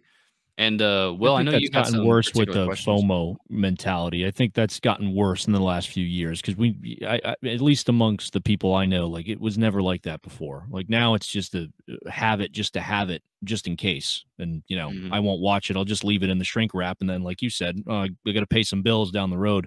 Yeah, or they just there to flip it because that happened. I didn't care, in a way, but when Arrow did American Gigolo, I was like, oh yeah, I'll pick that. It's like that art looks really cool, and I went and was just like, oh, we sold out in like 72 hours or some crazy shit because it was the original cover, and I was like, oh, I was like, well, what is it on eBay? All these listings like $200, $300, $150. I'm like, you got to be kidding me! I bought a used UHD of American Gigolo for $25, and it has that new art, and it's fine, it's serviceable. Like, I don't give a shit. I would have probably bought the original OG cover, because I think that it's actually a really well lit scene, and that's what American Gigolo as. But it didn't prevent me from buying it. I just bought the other one. But I was like, man, like, are people just bought all these and like reselling them? Is that all that people are doing? It seems. See it a lot. Yeah. Yeah, you're right. Like, but you have to, as a company, you have to start doing a little bit of the FOMO in order to like capitalize, survive, because you have to encourage people to buy your product. Because if you just have it like Criterion, which they can do because they've been around since 1984. And they're mainstream. Like, I don't consider them like part of this boutique business. They are a known brand. Like, they are mentioned in magazines. They're talked about in fucking movies. People like, that's not a thing anymore. Like, so they've crossed over and they can do whatever they want. And that's their own thing. But when you're a smaller company, even like someone like Severin, who I think is kind of teetering over that kind of little hump again, because they've been around since, I think David started like 2006 or something. Yep, they did. So like Severin's been around since 2006, and they've had kind of waves of what they've done. You have Kino, which Kino's changed hands so many times. Kino started like in 1977, I think, and then by I forget the dude's name. But when they were that guy that took over for like, he owned Janus Films, and then he did Kino International. They started doing DVDs of like foreign films when I was in high school. So like, these guys have been around for a while. They can kind of do what they want to do because they know the business, and one, they probably have the money to do it. When you're a small company, Deaf Crocodile, us, fucking, I don't know, Fun City Editions, like all these companies, they have to do something different and unique in order to survive, because we are put out by, companies like Shout Factory, which again, though they've been in the business for a long time too. They were all formerly Rhino people, and then they came in as Shout Factory and Scream Factory, now Shout Studios, or whatever the fuck they want to be called. They do something. And that's the one thing that I don't understand, is everybody complains about them so much, but people always tend to buy it. Yeah, they definitely get a lot of hate, but yet everybody's lining up to buy those releases. They still pre-order all those releases. Yeah. I bought this movie 6 times. God damn it! Why did you? Like, you're part of the problem. You're the reason why they're releasing it a 6th time. I upgrade their stuff. I stopped buying any Blu-rays they put out because I know what they're doing. I see it. I'm not stupid. That's kind of like the Paramount. They're like the Paramount of boutiques, where it's like they put the Blu-ray out, and then 3-4 months later you see that UHD on the shelf. Yeah, I mean, They tend to go by the playbook. the thing with that is the process that it takes, you know, because when you do UHD and you do HDR, it is a whole different process, and they're a big company, and they need to see that profit before the film's, you know, basically pirated so much. So they try to get that Blu-ray out as soon as they possibly humanly can. And then that gives them time to work on, you know, they got to call in the director, they got to do a whole color grade unless they did that originally for the film. So a lot of these things will be released, you know, several months down the line. But I'm very anti like doing a Blu-ray when you have in mind that you're going to be doing a UHD. Absolutely. Like, I think that's crazy. You know, I mean, that's why now I'm with a UHD Blu-ray combo. I mean, yes, the Walmart was a Blu-ray, but Walmart didn't want a UHD. Yeah. You know, so that was what we had to do. That was their decision, not yours. You know, and we've had stuff like The Jar. You know, we did a 4K scan on that, but we never thought in a million years the movie's going to sell to begin with. You know, so we didn't do a UHD in right out of the gate, and we probably won't do one anyway, just because of business wise, unless we, you know, like a 10-year anniversary of it or something, because it has kind of caught on a lot over the past year. But I mean, we'll always do UHD out of the gate if we can, you know. So like, you know, we're doing Gator Bait 1 and 2. Those will both be UHD. We're not doing. I mean, there was going to be a Blu-ray in the version with it because, you know, there's still a lot of people that don't have an upgraded, so it's able. You know, I don't want 2 SKUs anyway. That's why we don't do a UHD and a Blu-ray, because that's a nightmare. So we just do the combo pack, and we don't charge extra for a Blu-ray. It's still going to be like, you know, $32.99 or whatever it's going to be for a limited edition. But I refuse to do a Blu-ray than a UHD. I think that's fucking stupid. Especially in this day and age. Like, you know, if your intention is not to do a UHD, then that's your intention. Like, I'm not gonna fucking profit off of people, because I'm just thankful that they're buying the fucking Blu-ray to begin with. I don't want to upset people. Plus, I'm a consumer too. Like, I've been buying physical media since I was a kid, so this isn't like, you know, I'm just like everybody else here. That I buy movies. I, you know, buy on the sales. I do the, you know, I bought it in the Severin sale. I buy at the Vinegar Syndrome sale. You know, the Kino. $4.99 bullshit I have to do, you know. Criterion does their half off sale, which that's, I think, the regular price that a Blu-ray should be. You know, especially when you're you know, I don't know how much money they have, but it's definitely way into the millions. But you know, it's like, you know, but again, to be fair, they don't do slip covers. They don't typically do like bound booklets. They put, you know, their booklets inside. And you know, it's they do so many extras, I guess you could say. You know, the TerraVision, we try to do as much as we possibly can. And that's where a lot of our movie, you know, where our delays come from, is that we're trying to figure out how to stack our releases. And if you have films like Papatopoulos, there's 10 hours. Copperhead, I think, has 10 hours of extras on it. The QC on that disc was insane. You know, it took us weeks to QC that disc because there's so much content on it, you know.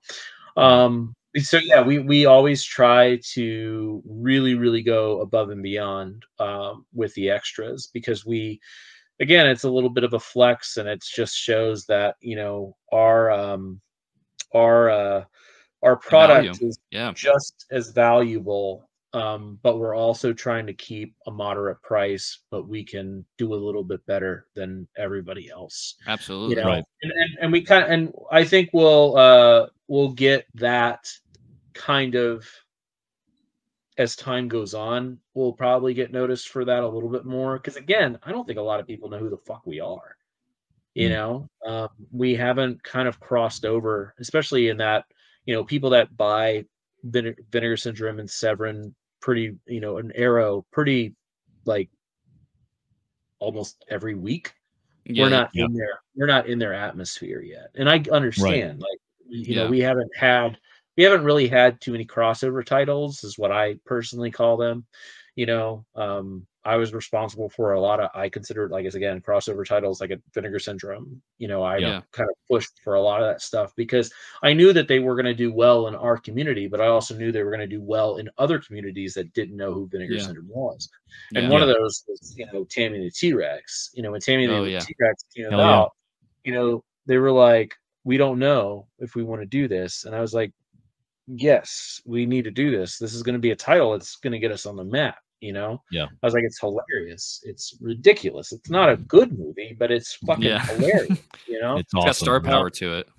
yeah. Yeah, So we, exactly. you know, we really pushed. I really pushed for that title. Yeah. You know, Rad was another one that, you know, came across yeah. our table, and no one seemed to really want to jump on it aside from Justin Liberty and myself. I was like, this is movie.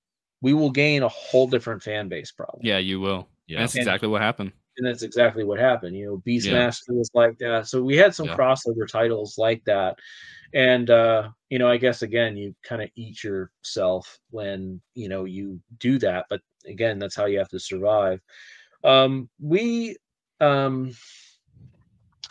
we had a, I don't think we've had a couple things. I think Nailgun kind of put us in a different spot. Yeah. And I think our UHDs that we did so early in the business kind of put us in a different spot. Yeah. Door kind of helped us with that, because we got a lot of people that like only buy foreign films on, Right. you know, physical media, which there's that group too. Yeah. Which is fine. No shade. It's just, I think it's funny. But I think this next announcement has several crossover titles. Oh, And hell then yeah. Nice. our announcement after that. So the stuff that we announce probably in a week, that gets probably into people's hands by September. And then our Yep. next announcement will be in people's hands by October. And if we don't shock everybody with the one of all the October titles, I'll fucking quit.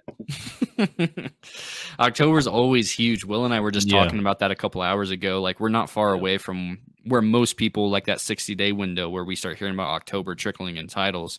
So I'm super Yeah. excited to see what you guys have, because I've Yeah, really liked what we're I going have. to do kind of the less is more approach, I think, Absolutely. because we have a couple things that are done, and then we'll probably kind of tack it on because we believe the one title will kind of carry everything else. Yeah. Because that's Okay. typically how it goes, is that if you have, you know, 3 titles that are really interesting to people, they'll buy the other 2, you know, as Yeah. a consumer, because they'll give things a chance. So we have to be, you know, we talk about that amongst ourselves, like, okay, we can release this movie because this movie will be very popular and kind of carry this. And that's happened a few times. Like, you know, our October slate of last year was like The Jar, Slashers, I don't remember, Inferno. We had like 5 or something, and we tacked on Dead Air and Blood Car on that, Yeah. because we knew those movies weren't going to sell at all by themselves, but they Yeah. did well because they were with the other films. Yeah. And then Yeah. when people watch them, they're like, "Oh shit, Blood Car is fucking hilarious," and it's like, well, yeah, you know, we Yeah. know. It's just that we knew it wasn't going to sell because people are so against buying contemporary films, it seems, and that's something that we've struggled with, because we want to continue, but people want to rebuy something, or they want to buy something that's old, you know. Yeah. And it seems that maybe we kind of guess that 2007 is kind of the cutoff time right now, where people are just very not interested if it's after 2007. Interesting. And things just, like, Malum did well because it was UHD and it Yeah. had The Last Shift behind it, and we also got Yeah. into Walmart. But if we just did a Blu-ray of Malum and The Last Shift didn't exist, it wouldn't have done. It wouldn't have sold. I can understand It that. would have sold like When the Screaming Starts, because that movie did like dog shit, Right. which was upsetting, because we actually did a lot of work on, you know, we were given a master for a Blu-ray. And when I was talking to Connor about putting out, you know, doing the extras, doing the commentary, he mentioned that the post house still has everything. And I said, well, if they still have everything, we can do UHD. He was like, Yeah. yes. So we actually went back and did UHD and paid all this extra money for this movie not to sell at fucking all. Like, Oh, it's wow. one of our worst selling titles. Wow. Because one, it's a horror comedy, and I think people hate that. Even though it is one of the funniest movies I've seen the past several years, people just didn't give it a chance. It's one of our, I don't even know how many units we've moved to that, but it's done dog shit. Yeah. Oh, Absolutely. And it's a really fucking funny. And when people watch it, then they are all like, "Holy shit, this is so funny!" You Yeah, know, this is great. and it's just like, yeah, you know, you just, again, you have to give things a chance. You know, so it's tough because you're it's one of those things where you can kind of guess, but sometimes you're just never right. You know, Yeah. Okay, this is like, I thought Srigala was going to be a huge hit, and it's done well, but it struggled a lot in the beginning. You know, because it was a movie that no one knew. I don't know if the Friday the 13th ripoff stuff helped it. I thought it would, but that seemed to kind of hurt it a little bit, even though it's not a Friday the 13th ripoff. Just the last 30 minutes are. But yeah, it's just like, you have to be, again, how you market your stuff. And that's why, you know, we delayed vinyl for so long, and we just did this Return of the Living Dead 2 soundtrack, and it's done fucking great.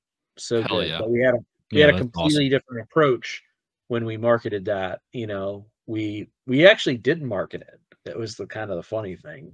We just put out that, you know, that like that number that you call to report the drums. That was our announcement. Yeah. And, you know, within like the first 24 hours, I think we had like 300 calls, you know. Wow. Oh, wow. That's And cool. yeah, it's for fun. It's like, you know, a raffle, but again, it was just to help get our name out there, because people were Hell yeah. seeing this, and they were retweeting it and sharing it across platforms, and people had no idea who TerraVision was, and they get to see that. So that was kind of a marketing strat. You know, Ryan is actually responsible for all that, because I'm doing the movie stuff.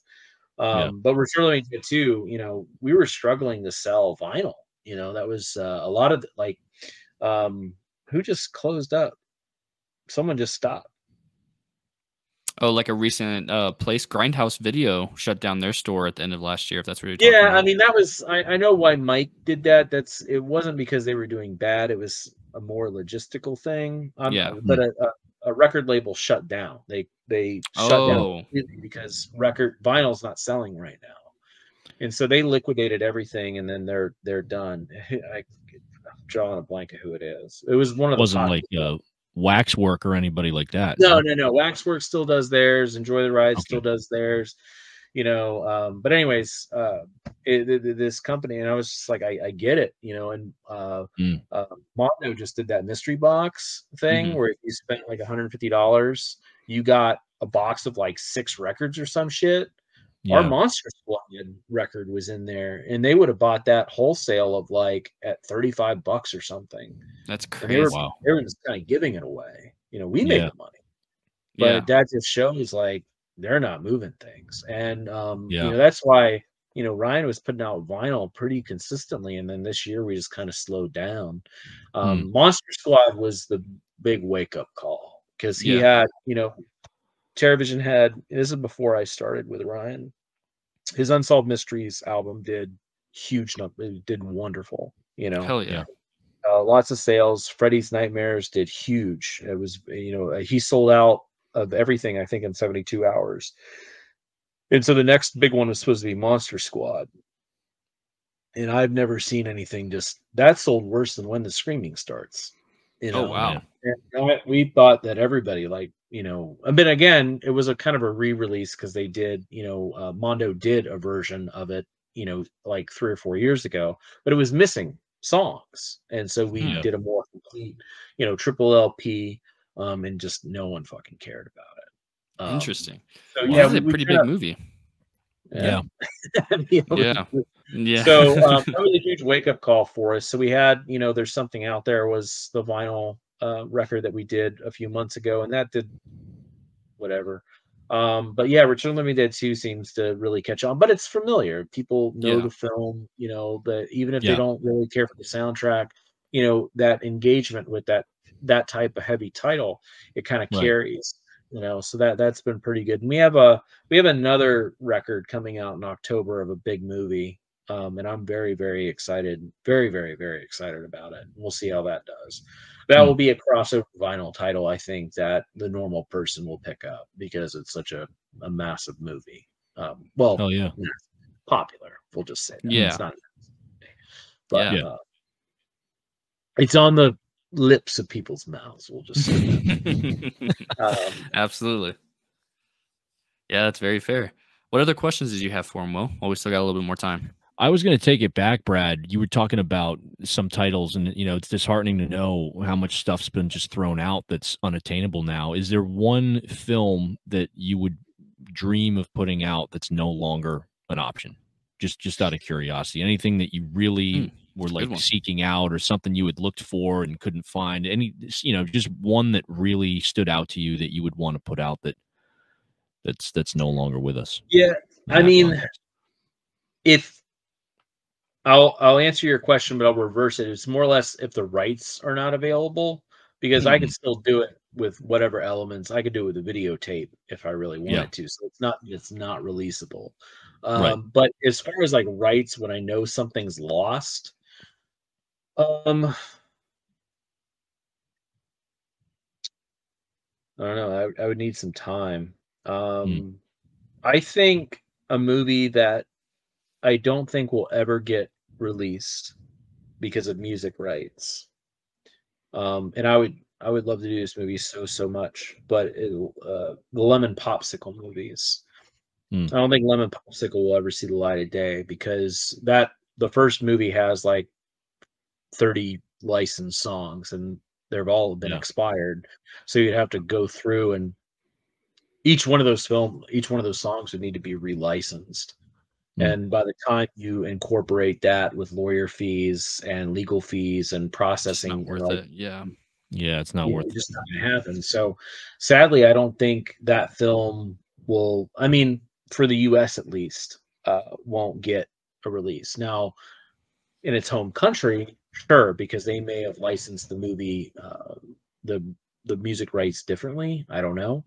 So it could have a different. I mean, I know they did a box set of like DVDs years and years and years ago, but I don't know if that was a legitimate release either. You know, yes. The other thing is that sometimes you get into foreign releases, especially like places like Germany, the rights aren't secure; they just bootleg it. Yeah. There's a ton of foreign bootlegs out there. But yeah, that's a film that I would love to do the whole entire, you know, 7 movies in Lemon Popsicle series, but because I love them quite a bit. I don't think that will ever see the light of day in the US unless something changes, you know. Right. Maybe if we get into bed better with MGM, they'll let us do more, but Yeah. it's just it's again it's not so much like, oh, you could just license the song, sure, but the lawyers for a big company are not going to let you control that for their Right. company because they're the ones that are going to be, you know, you could say, oh, everything's licensed, everything's paid for, and one mistake happens, MGM's going to get fucking sued, not us. Right. You Yeah. know? So I just don't think that they have interest in something like that because it's way too risky and way too costly to have a lawyer work on something when, you know, they're just going to put out some big ass movie in fucking theaters, or, you know, they were acquired by Amazon, so now they're a $1 trillion company. Who fucking cares? Yeah. Right. Right. So, like, Yeah. you know, licensing movies or licensing songs to a movie that maybe 3,000 people might buy. Yeah. Who fucking cares? Yeah. No Not one worth cares it. about that. It's not worth it to them. You Yeah. know, it's worth it to people like us, but like, you know, in the grand scheme of things, not a lot of people are buying these fucking movies. Yeah. You know, Yeah. especially stuff like big titles. You know, sure, a company like Vinegar Syndrome can move 10,000 copies of Roadhouse easy. But Vinegar Syndrome may have trouble moving 3,000 units of, you know, said B grade title that no one knew. Right. It's tough for them. So Yeah. you have to kind of, and if it was a big title like Roadhouse, MGM would have done that music rights years ago, Mhm. and they would have done it, and they would have released it. Yeah. Right. Lemon Popsicles, not Roadhouse. Yeah. Yeah. Far from Absolutely. it, you Yeah. know. People would just be like, just watch the remake instead. You know, Yeah. it is a Right. better movie, but yeah, it's just like, you know, no one fucking cares.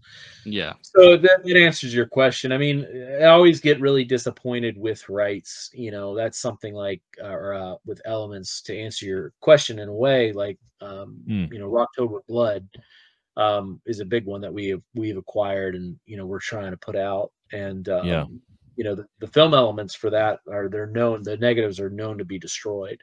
The movie did play, we found out, theatrically, a few different drive-ins, but by the way, by the time, by but when I say by the time, by the dates that it played and the Mm. locations, it seems like it was a single print, and that's Mhm. it.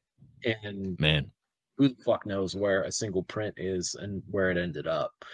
Right. So yeah, it's a movie that I just don't think is going to get HD, that we're going to end up doing, you know, a standard definition like tape master from.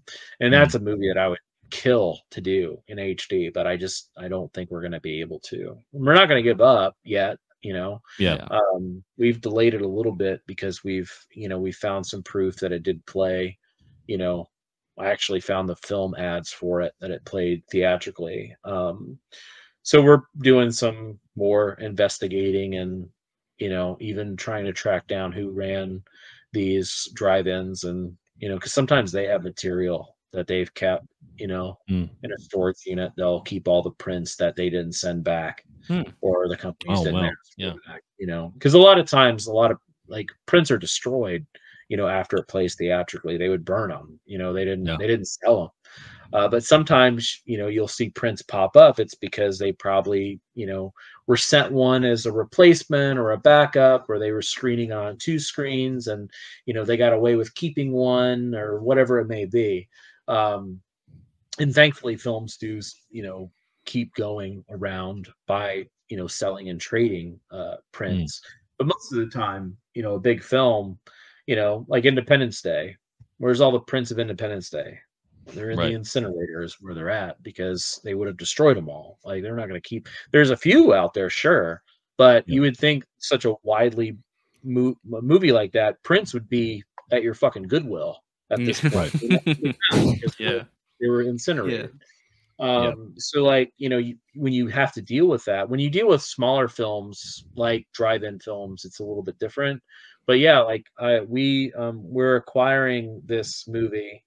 We haven't announced it yet, but it played in 2,000 theaters, Mm. and it during its theatrical run, it won multiple awards. It has a huge cast, like big stars.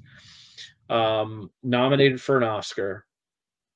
The rights reverted back to the producers, which is crazy because it's a big movie. Yeah. And went to the producers, said, "Do you have any film elements?" We said, "No, the negative's been destroyed, and we don't have any prints." And I was like, "Okay, let's look." And I searched for 6 months, and I could not find a print of a huge movie that was released. It Wow. was driving me fucking crazy. And finally, Yeah. I did end up finding a print. But Yeah. I'm like, how does this? It was made in 2000, Mhm. and it was like, how does this fucking happen? Like, this is crazy. Like, Yeah. and Yeah. it just shows, like, yeah, people just didn't keep stuff around that time. And so all these prints that were made, and like, that wasn't even back then, it wasn't cheap. They struck all these prints, and then they just, I mean, that's policy. I mean, they've done that for years. Yeah. Um, Right. and it's like, you know, I mean, yeah, it saves company a ton of money now because they don't do that. You know, they just Right. create DCPs. You know, films, you know, they're still shot on film, but they don't distribute a lot of prints, you know. Mm. And but yeah, it's a weird thing to know that, you know, just so much film has been destroyed through the years just because Yeah. of negligence or not knowing, you know. A lot of it's been negligence. So yeah, it's crazy. It's Yeah. not fun. It's very Yeah. it's very exhausting and it's very sad. Like very, Yeah. very sad Yeah. sometimes. I dealt with this lady not too long ago. She owns quite a few films. It ended up being like maybe 60. Mm. I only wanted like 8. And I tried cutting a deal with her. I found all the elements, and she was like, I haven't paid the lab bill for like 20 years. And so I Oh, called wow. the lab, Oh and my God. they wanted like $400,000 for housing all this material for so long. They had all the Wow. material, and I said, well, I can't pay that. Crazy. Yeah. They're like, it's scheduled to be incinerated, and I was like, if you're gonna just throw it away, can't you just throw it away in the back of a truck? Yeah. And Yeah. and they're like, Yeah. no, we can't do that. That's against Wow. policy. And I That's said, what crazy. if the producer tells you just to give everything to me? And they Hmm. were like, no. And I was like, can I pay for the movies that I want? And they're like, no, it's the full bill All or or nothing. all incinerated. All or And nothing. sadly, I Yeah. think at this point, I think everything's been incinerated. So it's all Wow. those negatives for all these movies have just been burned and gone. And they definitely don't have prints because none of them played theatrically. Right. Wow. Damn. And that's something I had to deal with. And it was, I had a few labels reach out and be like, hey, and I was like, no, they want like $500,000. And these movies are not, they're worth saving, but they're Yeah. not worth $500,000 because Right. they'll never ever make That money back. Yeah. Yeah. ever, Yeah. ever. And Yeah. I was even I contemplated on, getting all the rights back to these movies and then going to the movies that I didn't want, selling them back to the producers, so I could give them their elements back and make money that way. But Mm. it was 400,000. Like the one, Yeah. I don't have $400,000. Yeah. That's crazy. Especially on a gamble like that. And yeah, it was really rough. And there's been things like that with a lot of these companies that existed in the 80s that did VHS runs, and they were short-lived, and they acquired the films, and they had all these titles, and they were in possession of the material, and then they went bankrupt or whatever, like most of these companies did when DVDs started hitting. Yeah. They just destroyed everything, or they lost the rights to it because they didn't pay they didn't have any money to pay their lab bills. Yeah. That's crazy. So these companies, these labs, thankfully they've kept the material, but someone's got to pay for it, Right. because sometimes labs will let things go if you're nice enough and be like, hey man, it's just sitting there. Collecting dust. Yeah, Get out of your exactly. way. Nudge, nudge. Yeah. I was like, here's the paperwork. I own the movie now. Can I have it? And they're like, sure, come by and we'll drop it off in a truck. And Yeah. sometimes that happens, and you're really thankful for that. But then sometimes people are like, no, Wow. you got a bill to pay. And it's like, you're gonna hold on it, like, and plus it's like a 40-year bill. Yeah. Right. It's a lot Yeah. of money. Like- Yeah. 400,000. So yeah, it's kind of a rough call sometimes, So it's that part is not fun in the slightest. It's very, very heartbreaking because that's a movie that we'll never see an HD release. Maybe you'll get a tape transfer or something, but yeah, if it's shot on film, it's fucked. Yeah. Yeah, absolutely. Yeah, That's very enlightening in a way perspective. because there's a lot of people that we talked earlier about this expectations and people complaining and the death threats over whether or not it's got to slip or not and all that crap. And I don't think that a lot of people, especially in our community, just understand the amount of work that you guys have to do to get some of this stuff. Most people don't. Yeah. No, they don't understand, and I don't expect them to, because they're not, you don't know what a doctor studies if they're a brain surgeon. You know that they're very talented at what they do, and they're very smart, and they get paid a lot of money, and they're playing God, but you don't know what they went to school, but you don't know what they did in order to get there, and I Yeah. think somehow, not saying we're brain surgeons by any part, Absolutely. we probably need to be fixed anyway. But you have, from start to finish, you hear a lot of people talk about what they think is going on, but it's not very accurate because every film has a different journey. Everything's different. Nothing's the same, and it's up to the company sometimes to put out the movie. I know a lot of people complained recently about Kino's Blown Away because the music is all different. Yeah. Well, that's because that movie had music rights issues and they weren't able to get it. So they licensed songs that they knew that they had and they replaced it. And it was up to Kino if they wanted to release that or not. I think that's an MGM movie. MGM ain't going to fucking research and pay for a lawyer to find out like those rights again. Yeah. Blown Away made its money. They're done with it.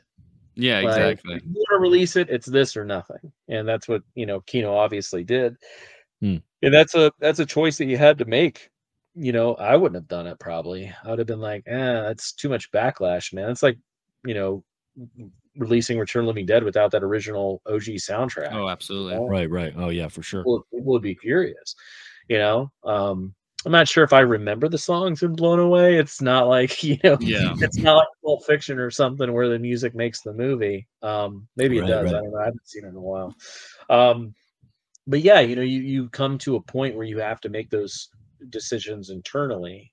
With me, I'm more about like that original version that I grew up with. Yeah. I want to do what I saw in the theaters or what I watched on VHS or bought DVD. I want to do that. Or if there's alternate versions, I'm happy to include them. But it's tough because you have to be, it's not about what you want, it's about what was possible to do. And sometimes, you're very limited to what you can do. We have a 4K coming out in a little while that I would never do SDR on a movie if you're doing 4K, but the director did not want to do HDR. He thinks that it takes away from the color of the original color. It makes it. He wants it to look like a comic book, and that's what we did. And that's his color that he wanted to do. When there was HDR involved, he didn't like it. And so it was like, okay, so do I just do a Blu-ray of this now because I already did the 4K and we restored it? Do I just take all that work that we just did and downgrade it to 1080p Blu-ray? Yeah, exactly. Right. We were going to do that for months. And I was like, and I, honestly, I saw what Kino was doing. They were releasing a ton of UHDs with SDR. And I'm like, all right, people are doing it. It's not, fucking Criterion did it with. They do it a lot. Yeah. Yeah, they did it. Criterion does a lot too. The first one they did it with was, I think, The Others. They didn't do it. That's a big one. Color grade on it. That was a big one. And I was like, okay. I was like, so it's not that it's never been done, and we do have a good excuse. The director was very against it. And yes, we could have just done a Blu-ray, sure. But I felt that if we did that, we would be doing a disservice to us. We'd be doing a disservice to the work and the restoration people that worked on this movie. And a disservice to the movie because you're downgrading the look of the film to 1080p aside from 2160. Yeah. So I was like, all right, fuck it, let's do UHD with SDR. And if people want to bitch about it, let them fucking bitch about it. We have our reasoning why. Exactly. The director's approved. Yeah, it's not going to be cheaper because HDR doesn't cost that much. Of a difference. Like $3,000 sometimes, depending on the movie. I was like, the same amount of work and money went into it, so let's just fucking do it. And then if people want it, they want it. If they don't, no one's forcing you to buy anything. Yeah. Like, and I think we have a very good reason to do it. It wasn't because it was laziness. I didn't want to do SDR at all because I think it's silly to do that. But here I am, doing it anyway. So, you know, and again, it's like someone will dig up an old podcast and be like, "You said you would never do SDR." It's like, yeah. Sorry, Yeah. like I mean, you're in a situation like Kino was probably blown away. Like, do you want to release this movie with with this new soundtrack? Okay, well, if we don't, the movie will be stuck on DVD forever, and either we'll do it and people complain, or it's kind of preserves the movie for another decade, 2 decades of being upgraded to another format. So it's like a lot of it's that internal debate, like what you want to do. From a film preservation standpoint, you should do it because it will prolong the life of the movie. I don't think Blown Away is going anywhere, but it is a kind of an internal decision you have to make. So I don't know. It's never fun. You're gonna have backlash. You're gonna have backlash no matter what, because people don't like fucking art on the cover or whatever it is, or something. You didn't include an interview with this person. Well, that's because they didn't want to do an interview. They said no. Yeah. Like, I can't force people. You can't force them to do it. I know that happened like with when I worked on Texas Chainsaw 2. People are like, Bill Moseley's not part of it. Like, what the fuck? What were you thinking? I remember that. Yeah. I was like, and then Bill said something on Twitter. He said, "No one asked me," and I said, "Okay." I sent him the email. I didn't send it publicly. I said, "Hey, your agent said you didn't want to do it."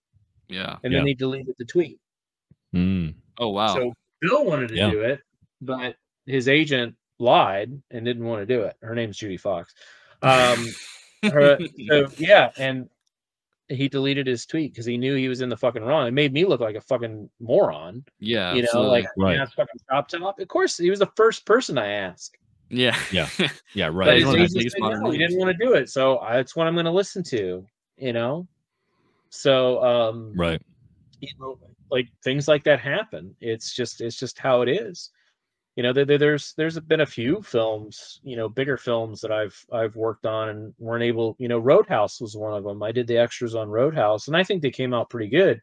But there's a lot of people that didn't want to be part of that release, and it was all the big names. It was all the smaller guys that like the stunt teams and stuff like that I was able to get on the extras. Even some of our with like Nail Gun, a lot of those actors only did one movie and they didn't do anything else. Some of them are dead, but it wasn't possible. We were talking about Big Top earlier. Like, people will probably still say, Paul, there's nothing with Paul. Yeah. Because he's dead. Yeah. And, there's nothing you can do. I didn't know he was going to die. And I think we signed the contract like a month before he died for that movie. Oh wow! And it was just no time. But we're trying to do. We've interviewed a lot of people that knew Paul. So there's that. We interviewed some people from the movie. We have the DP, and Penelope Miller did her interview not too long ago. Obviously we'll try to get Randall Kleiser because he, fucking directed Grease, for Christ's sakes. So you have to do that, but it's just sometimes you just don't have the ability. And then sometimes you see companies do it and they don't do a lot of extras because it does cost money, and they then you have that. So it's people have to balance. It's like, okay, does this company care enough?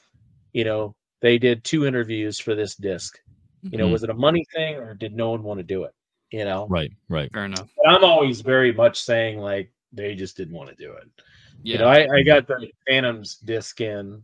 Phantoms is one of my favorite movies, and awesome movie. I was so disappointed that there's like 2 interviews on that disc. And there's just so much, I know that movie like the back of my hand with the production and kind of what went on. And I was so mad because that was a movie that I went after when we did our deal with Paramount, and fucking Scream Factory just licensed it. Oh, And I man. was so mad about that. And I was like, okay, at least it's coming out. And then it came out, and it was like two interviews, and I was like, you know, I mean, I know like there's some bad history with the movie behind the Yeah. scenes, but there's a lot of people that would have done interviews, and I know that certain stories, you know, like I know that you probably can't approach Rose McGowan because there's the Harvey Weinstein connection with that movie, and Mhm. Yeah. but she has this really wonderful story about her and Peter O'Toole. Like they really connected, and they stayed very close Yeah. even after the movie. And I think she would talk about that. But anyways, it's like kind of the dream of like what Yeah. I would do. Maybe, you know, 7 years down the line when the license expires, I'll be able to, you know, do it. Be able to work on it. Or something. Yeah. But yeah, it's like, you know, things like that. It's I think Dr. Giggles was like that from him. There's like no fucking extras on that disc. And I was Yeah. like, you know, I was like, what the fuck is going on? Yeah. Right. You know, and sometimes I do think that's a cost thing. Like, you know, it's just cheaper not to do extras, to be honest with Yeah. you. And if Right. you're a big company, you're going to sell the title, you're going to sell copies no matter what. Yeah. And that's, I think, again, a balance of, and I'm not calling anybody out, I'm not calling Scream Factory out by any means. It's just that I think that sometimes it's like, yeah, if we can get away without paying an extra $5,000, let's not do it. You know? Yeah. Right. And with me, you know, I'm very much like this might be the last time the movie's released on any format. So if Yeah. I do it, Yeah. I kind of want to give it everything I possibly can, because Absolutely. and I don't want anybody to do it better than me, even after Mhm. I'm done with it, you know, then I feel like a fucking idiot. Right. So like, you know, that's another driver, is that, you know, a lot of these, there's a bunch of re-releases coming out, you know, Yeah. from companies that did previous Blu-rays to, you know, stuff that Criterion put out that, you know, Kino got a hold of, or, you know, Yeah. Vinegar Syndrome's done it a few times, you know, with some of their titles. Like I was working there when we did The Lamp, you know, and Scream Mm. Factory put out The Lamp, and it didn't have any extras. And there's a Yeah. whole making of piece on that, and a commentary and whatnot. And you know, it was like, that was, you know, a huge motivator, one, to have people want to rebuy it, because I think it was just, yeah, it was a Blu-ray. I think they only did a DVD. No, they did a Yeah. Blu-ray. I think they originally did a DVD of like a 4-pack, and then they did like a 2. They did like the Godsend and like the Outing together or some shit like that. I don't know. But anyways, you know, it was important to kind of like, you know, do a little bit better. You know, the same thing with Texas Chainsaw Part 2. Like when we did that at BS, you know, Arrow kind of exhausted all the extras on that. What else can we do? You know, Right. re-interview people, and that's Yeah. essentially what we did. We got a few people that didn't, you know, weren't interviewed prior, and we try to make it unique. Like I had that piece that they talk about their hideout, their kind of cave. I really wanted to talk about that because that was the thing that always really attracted me to that movie, is that someone built that fucking shit. Like that Right. looks like a Halloween place. Like Yeah. that Yeah. seems like a really cool place to hang out. I would hook up a Leatherface and look at that shit. Yeah. I wanted to do more on that because I think that's a spectacular set design that they did for that Mm. movie. You know, so yeah, it's just like you try to think of cool things, and you know, I always have a budget for extras, and there's no Yeah. way that I would purposely release a movie with no extras. I think the one thing that we have in our catalog for TerraVision that we hardly had anything for was the Cube remake. Right. And we did, but I think it's like a 45-minute interview with Vincio Natali that did the original movie. Yeah. He talks about 1, 2, 3, and the remake, you know. Wow. Hell And yeah. it's about him. And I didn't get anybody from the original or from the movie because they all wanted like 10 grand, and they're all popular in Japan, and they wanted Yeah. like large amounts of money. So I was like, well, fuck, I can't really release this. So, you know, I called, emailed Natali, and he was like, yeah, sure, I'd love to do that, because I haven't got to talk about Cube in a long time. And I was like, cool. And I think the interviews maybe 35 minutes, but we shot for Wow. like 2 hours, I think. And it was a long ass fucking interview. Yeah. So yeah, I always try to do something, you know. I think I've only released one movie without any extras. Hmm. Ever. And that was that Vinegar Syndrome for The Last Gasp. I don't think there's any extras. Oh, on yeah. that. For I The think it's Last Gasp. bare bones. Hmm. Yeah, Yeah. I think it's bare bones. And I was it sucked. We couldn't get anybody to talk about that movie. Right. You know, and that was a movie I liked. And Hmm. I wanted it to be, you know, I didn't I want have it to seen be, this. Yeah. wasn't thinking about being stacked. I was just, you know, something. I don't think there's one Right. interview on that disc. But you know, then you have something like Hard Rock Zombies where I have like 4 hours of extras. Like I have a Mm. 2 hour, almost 2 hour condensed. I think if you put everything together, it's like 2 hours of a documentary on that Mm. disc. And that movie Wow. rocks. Yeah, it's a sick Well, movie. it's shitty. It's a shitty movie, but it's fun. But like, Yeah. I wanted my goal for that was to make something better than the movie Yeah. because I thought it was funny, and I think that documentary is way better than the actual movie. Yeah. And that you know, that was fun. You know, I think the first project I worked with. I don't know if he wants to have that said publicly. I won't bother with that. Someone's girlfriend edited that movie, and I don't know if they're public with their relationship. Yeah. Absolutely. Gotcha. Okay. But yeah, it was a lot of fun to work on that with her, and that was, I think, one of her first gigs with me. And yeah, it was a blast, and I got a lot of questions asked. Why would you do that many extras for Hard Rock Zombies? Why not? I said At that I point. said it was one of those things Exactly. where I contacted one person, and then they let me to another person, and then before I knew it, I had the whole band as part of it, and I was like, what else can I do? Yeah. You know, Just kept and going from there. I think the fucking going, doc yeah. is hilarious. I think the movie kind of sucks. It's Yeah. fun, Yeah. but Yeah, like you can have fun with it.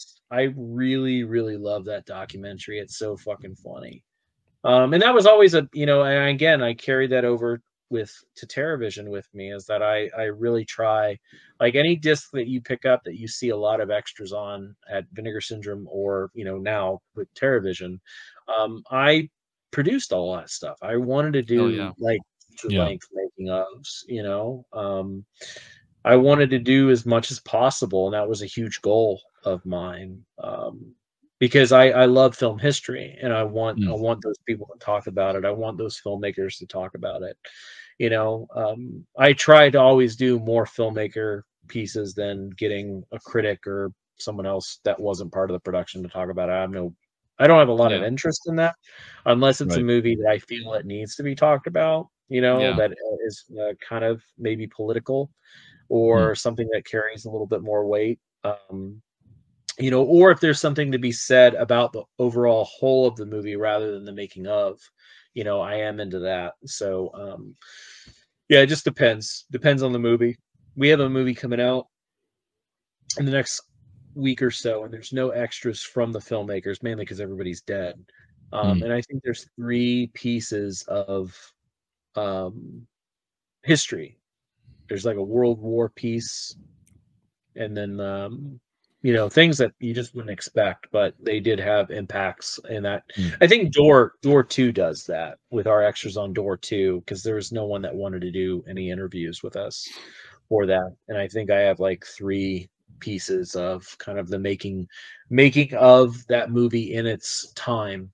Of, you know, also I had a lot of women provide pieces on that, because it is a very sexual movie about women. So Yeah. I'm a dude with a dick. Yeah. You know, Yeah. who's white. You know, Yeah, I want to treat that movie as respectfully as I possibly can, since it is a very sexually charged movie. Yeah. And made by a man. So Yeah. yeah, it's like, you know, I try to balance those in a lot. You know, I always try to get women to talk about the movies, because, you know, it's always a sausage fest with these things. Yeah. Yeah. So I always try to get as many women as I can. And my God, if there's a person of color, I try my hardest, because it's usually just white people talking about a movie. That was the thing. It was like when I did the extras for The Fear, which was one of my favorites. There's so many. There's 2 commentaries on that disc and a huge making of. And the 2 black people did not want to do interviews, and I was like, man, this is gonna come out, and this piece is great, but the black people aren't interviewed. It's gonna look like I didn't ask them or something, you know? Yeah, right. Like to your Bill Moseley point and everything earlier, where it's like nobody no, was no, approached. I really tried, and it turned out to be the original like distributor didn't pay them. Oh boy. Oh wow. And it was like, and they didn't want to do it because they were like, we never got paid, and they're like, are you gonna pay us? And I'm like, I can't. Like, that's not what we do. That's not part of it. Like, I can't give you like percentage of them. That's not how home video works. Especially trying to get their money back at this point. It did back like DVD rental era. You know, people can get, or if their contract is tied to it, like Denise Richards, for example, for Tam and the T-Rex. Part of her contract, she gets a percentage of what that movie actually made. She owned points in it, like 5%. Wow. So she still gets paid from SAG from that movie. Yeah, which is crazy. That's crazy. Yes, I mean, that was Robert Englund made the smartest decision of his life, where he took a pay cut because he was going to get 15% of any Freddy stuff. Yep, that dude has made probably $1 billion. Set for life. Set for life. For life. Because he still gets it. Because dealing even with like Freddy's Nightmares for the soundtrack, you know, that was part of that conversation. It's like Robert gets this, and it's like, wow, smart dude. Crazy. Very, very smart dude. You know, so yeah, it's just like, you know, a lot of people got fucked over, you know, producers, and that's another thing. That's another reason why some people aren't part of extras, because they had a bad experience with the movie. You know, they never got paid. I've dealt with that countless times of like, you know, well, that sounds great. I like the movie, but I never got paid for this. It's like, oh, okay. Do you still want to do the interview? I don't know, like what, like I can't, like, I can't give you a percentage of what the movie makes. I can maybe pay you like a couple $100 to do the interview. I can do that, you know, but I can't go back to the studio and tell them, hey, this person didn't get paid, you know, or you had a bad experience. So it's like, you know, again, that's why I say it's a different journey for any movie. Every movie. Right. Yeah. Right. Yeah, absolutely. I think that we've gone over so much. It's so much info to digest, like the way that movies are acquired, from the way that extras are. Like, I really, really hope a lot of people really, really listen. We have a pretty loyal fan base, and I hope people share this with other people in the physical media community, because you've given us so much insight. The most insight I've personally had is from the Lost Picture Show. So they have like a 30, 45-minute little mini documentary on there that shows a little bit about what you just, you know, gave a lot more insight into. So I wanted to say on my behalf, and I'm sure the community is going to come on here and thank you as well for opening our eyes so much. You've been in here for so long. So that way, hopefully there's a better level of common ground and understanding. So thank you so much for your time today, Brad. It's been an absolute pleasure. I appreciate it. Thanks for letting me ramble so much. Forever long. Yeah, no, hey, it's all good. Like, I'm just over here, like, I'm not even counting the timer or anything. I'm surprised how long the episode's been. Like, I love learning this stuff. Oh man, yeah, that's why I just need to shut up sometimes. I get it. No, you're all good. Like, I'm just getting so engrossed, and you know, I love this world so much, and especially having such a pivotal role in the communities that we belong in, and then having this channel, it's always good to have a better grasp and understanding of the world that I like to encompass myself in. So I can't say thank you enough. And I'm sure there's gonna be many more things to come. So again, thank you. Will, did you want to go ahead and close this out? Yeah, man. Brad, thanks again for joining us. Again, as Chase said, enlightening conversation. I think a lot of people are going to take away from this, you know, walk away from this with a better understanding of what goes on behind the scenes with a lot of these releases. And your perspective is unique just because you said yourself, you're also a consumer as well as somebody who's putting out this product. So we appreciate you so much for taking the time today. And I lost track of the time as well. So can't believe we were sitting here for 2 hours, but dude, it was abundant information that I think we're both going to take away with this with really great perspective. So we appreciate it. It's fun to talk about it, and like I said, just have people know a little bit more, because I think it is a kind of a misunderstood industry because you have so many different people coming at from different angles, you know. Yeah. Absolutely. And, yeah, Yeah, man. you're not going to Yeah. change that. You just have to over explain it to each Absolutely. individual. So, Before I close it out, Brad, where can people find you? Do you want to plug any like Twitter or where? I know we know you're on Discord, but if you wanted to shout out where people can find you and where they can check out your stuff and whether or not, I know there's only so much you can say in regards to future releases, but if there's anything you want to shout out for anybody listening or watching that they should check out. yeah, I mean, we're pretty easy to find, especially myself. I always use my name on every social media that I can. But yeah, we're on.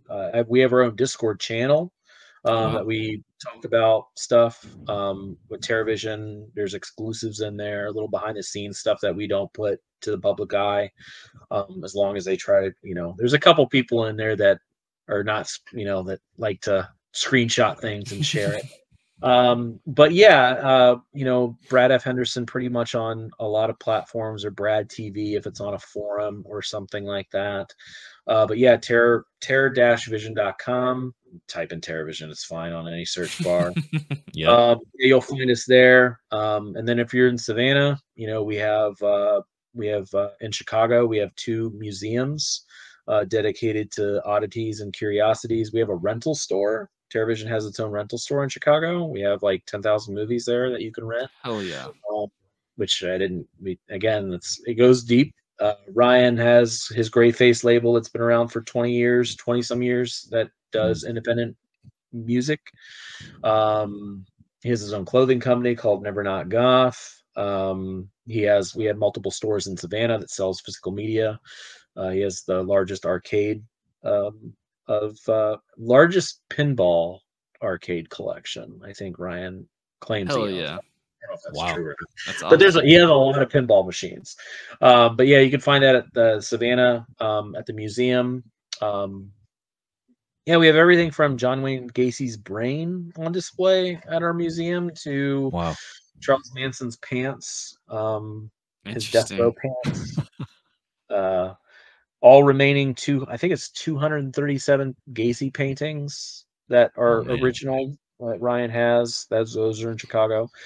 But yeah, I mean, if you just type in TerraVision or Gray Face, you're gonna get so much more than just home video. Like it goes absolutely. deep. Ryan's tied into so many different things. I probably forgot a couple things too. Yeah. But yeah, we just kind of do it all. We have a lot going on. So Hell yeah, man. Yeah, thanks again for joining us, everybody. Like, subscribe. You guys know the deal. This will be up on YouTube and all podcast platforms. So thank you guys so much for checking us out. And Brad, thanks again. Thank you again, Brad. appreciate Thank it. you, everybody Thanks so else.